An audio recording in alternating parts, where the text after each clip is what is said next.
ازيكم عاملين ايه؟ يا رب تكونوا بخير. هقول لكم على شويه حاجات كده بقالي فتره بستعملهم، فرقوا معايا جدا في النزول بتاع الصبح وتوصيل المدارس، والواحد بيبقى عايز يجري كل شويه الصبح كده يعني مش عايز يحط حاجه وفي نفس الوقت عايز يحط حاجات بسيطه يعني. فالحاجات دي جبتها كده بقالي فتره واستخدمتها حلوه جدا. اولا الصن بلوك عشان الواحد بينزل كل يوم، فده انا ما كنتش مواظبه عليه قوي يعني، بس مواظبه عليه الفتره اللي فاتت بقالي كتير. والنوع ده بصراحه شجعني ان انا استخدمه، لان كل صن بلوك كنت بحس ان انا حاطه حاجه مزيته كده ووشي، تحس ان انا عايزه اتغسل. لكن ده خلاني يعني اكني حاطه مرطب وفي نفس الوقت فيه صن بلوك.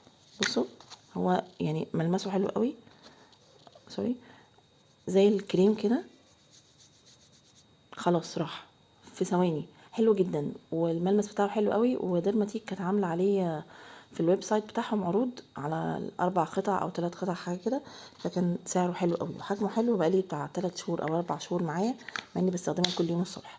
حلو جدا، وفعلا اكنك مش حاطه حاجه وفي نفس الوقت مرطب. تمام. بالنسبه للكونسيلر، طبعا كلنا بنحط الكونسيلر كل يوم، لازم بيبقى الحاجه الطبي بتبقى احسن عشان ما يبقاش تحطيها كل يوم وفي نفس الوقت هلك يعني. فده ماركة أليجان، ده انا جبته من الصيدلية، حلو قوي.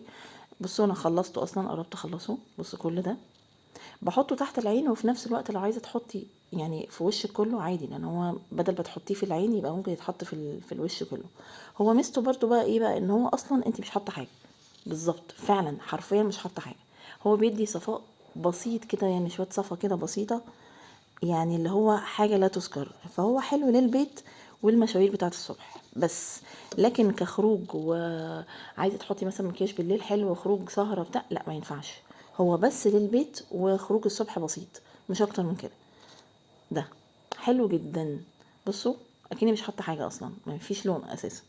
تمام. في برضو زيه كونسيلر بتاع ديرماتيك، برضو نفس البراند بتاعت السان بلوك تقريبا، برضو ما فيهوش حاجه. اهو بصوا، هو ليه سفنجه كده، بس انا بصراحه ما استخدمتهاش خالص.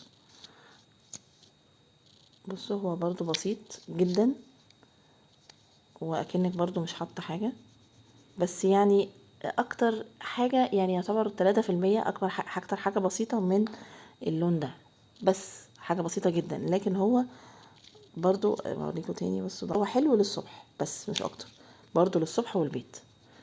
عايزه ممكن تزودي طبقه تانية يزيد سنه، لكن اكتر من كده مش هيديكي. برضو ما ينفعش بالليل او مكياج او اي حاجه جامده، ينفع برضو للصبح بس والبيت.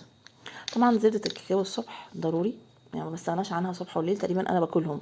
يعني انا بروح بجيب بال5 و6. بصوا خلاص هما هيشتموني، بصوا خلاص. فبروح اجيب بالعدد كده، بحبهم جدا، بيدوا نفس اللون، بيديكي نفس اللون بتاع الروج الصبح، اللي هو انت عايزه تحطي حاجه وفي نفس الوقت مش عايزه تحطي لون، وفي نفس الوقت زبدة كاكاو، فبتبقى طريه وروايح كده حلوه، وبتدي يعني تروه كده للبق حلو قوي.